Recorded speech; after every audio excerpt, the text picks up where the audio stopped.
Right, so today I got to talk about something that, or I'm going to start out by talking about something that was, pretty terrible for many reasons. I mean, the first one being, I'm sure a lot of people have heard by now, but Trump's younger brother, I believe it was, died last night, and sure enough, I was kind of waiting to see all the hubbub on Twitter about it, and sure enough, hashtag wrong Trump was trending. I believe it was one of the top trends, if not the top trends. It is still trending. It's even trending in Canada, I believe, too.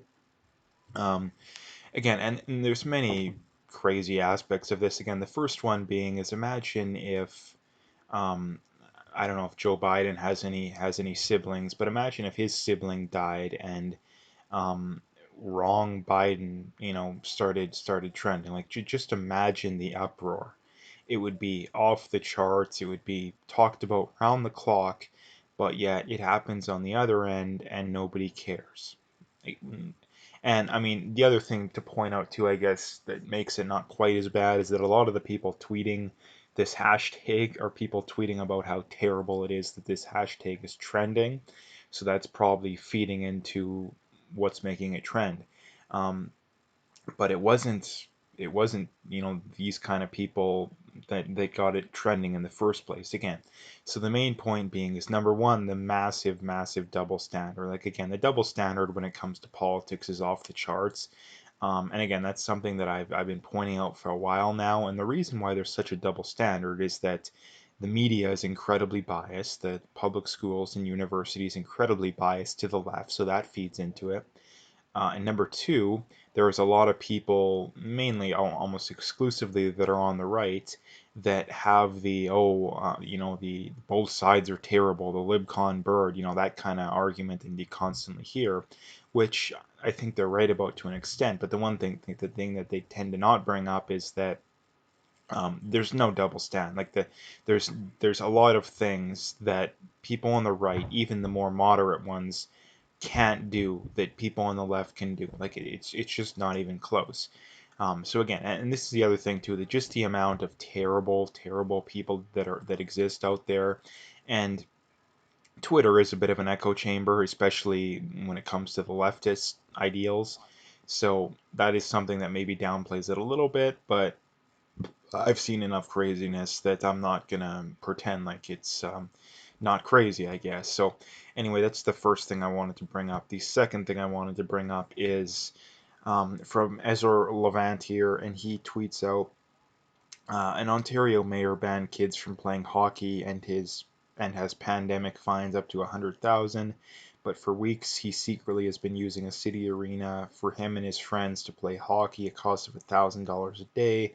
We caught him red-handed. And again, Laura Ingraham responds by saying the rules never apply to the tyrants who impose them on the rest of us. Now, again, the first thing that I wanted to point out is that this is another reason why I really cannot stand the left. Like, really cannot stand the left, is that the left seems to view it as a badge, and I would say largely, there is definitely some people on the right who do this, but on average, it's largely people on the left, is that they tend to view it as a badge of honor, and incredibly virtuous to be treated like this. They view it as a badge of honor. Again, it's the same thing with the whole mandatory mask garbage and the lockdown garbage, and they view it as a badge of honor to be treated like a second class citizen, knowing all along that there is a group of people who are the ones forcing you to basically be treated like a second class citizen, um, and them not even following said rules. I mean, look at all these politicians that, again, they're forcing these stupid lockdowns on the everyday individual,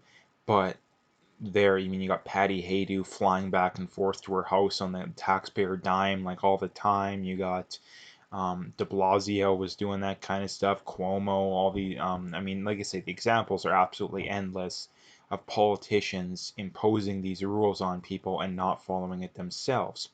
And this is the other thing too, that when I point out to these people when I get in debates about whether or not the lockdowns work or whether or not masks work or any of this stuff, and they'll always spend the entire debate hung up on the science of whether or not it works. But the reality is that if the people that are making these suggestions and the people that are doing the science don't even believe in their own suggestions and their own research, why in the world would you? Like it doesn't make any sense. Like again, these are they'll cite these people that say, oh, the Black Lives Matter protests are perfectly fine, but if you want to protest to the draconian lockdown measures or the draconian mask mandates, then you're the worst person in the world and you're spreading the virus. Like again, these are the same people. And they'll say, "Oh, the scientists aren't doing it." Show me the scientists that are criticizing BLM every bit as much as they're criticizing the people that are protesting against the mandatory mask garbage or the lockdown garbage. I haven't seen any of those examples. They probably exist, but they're clearly the minority. And this is the other thing too when it comes to this whole science stuff is that I've shown plenty of epidemiologists that have spoke out about the lockdowns and the mandatory mask stuff. So eventually, what it just gets down to is it's oh, that's biased. It's just biased. Like, and this is the thing too that um, these people just live in echo chambers, right?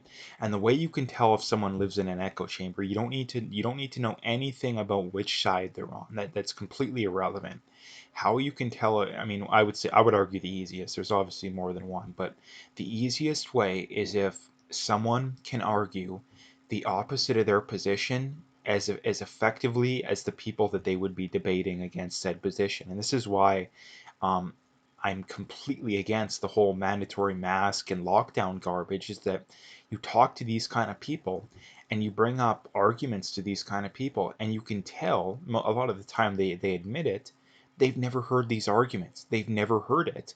Why have they never heard it? Because they live in an echo chamber. Like I spend a lot of my day literally seeking out these leftist echo chambers because I want to know what these people believe and why they believe it. So when I'm talking to people, both making videos and or in person or online, I know what these people's arguments are because the easiest way to win a debate is to know what people are going to say ahead of time and literally debunk the argument that they're going to make before they even make it, right?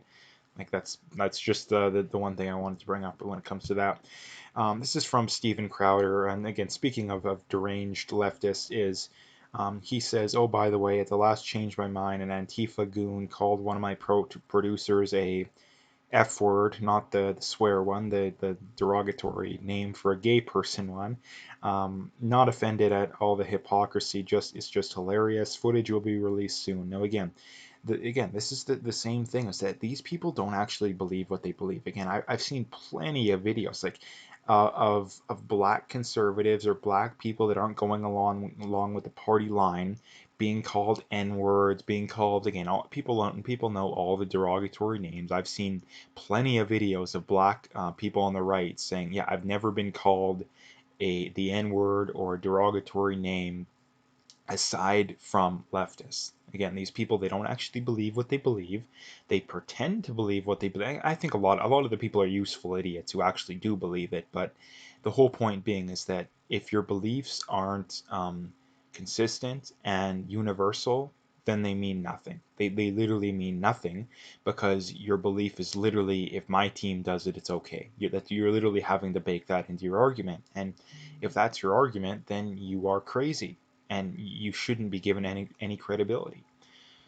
And the last thing I wanted to point out here is from Dr. David Samadi, again, who's a very good follow also if you don't follow him because he's been putting out a lot of good info. So check him out if you haven't already. But anyway, he says according to the CDC, through the end of July, the average number of total deaths in the United States per day was 7,434. In 2017, there were an average of more than 7,700 deaths per day.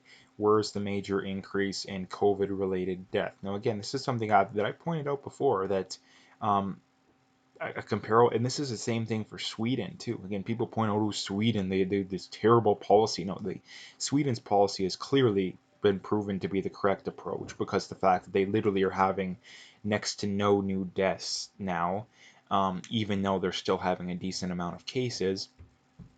Meanwhile, in the States, they're still having a lot of cases and a pretty good amount of deaths. Same for Canada, not quite to the same extent, but again, the whole point being is that all these paranoid people, again, their beliefs have been completely disproven, like completely and utterly debunked.